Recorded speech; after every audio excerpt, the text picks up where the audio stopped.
بسم اللہ الرحمن الرحیم۔ السلام علیکم ورحمۃ اللہ وبرکاتہ۔ نماز فجر کے بعد پڑھیں، تقدیر کی برائیوں سے اللہ کی پناہ مل جائے گی۔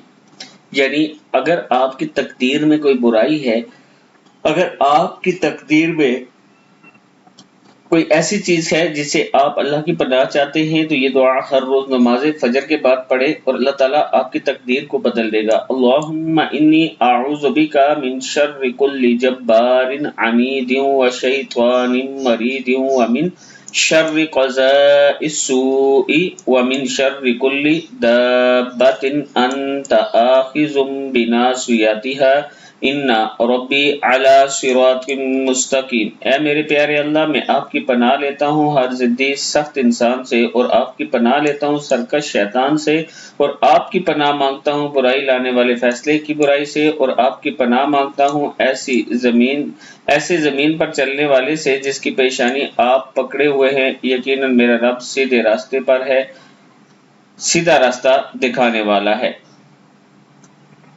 صدق اللہ العظیم۔ ہر روز نماز فجر کے بعد آپ نے یہ دعا اللہم انی اعوذ بک من شر کل جبار عنید وشیطان مرید ومن شر قضاء السوء ومن شر کل دابۃ انت آخذ بناصیتها ان ربی علی صراط مستقیم، یہ پڑھنا ہے۔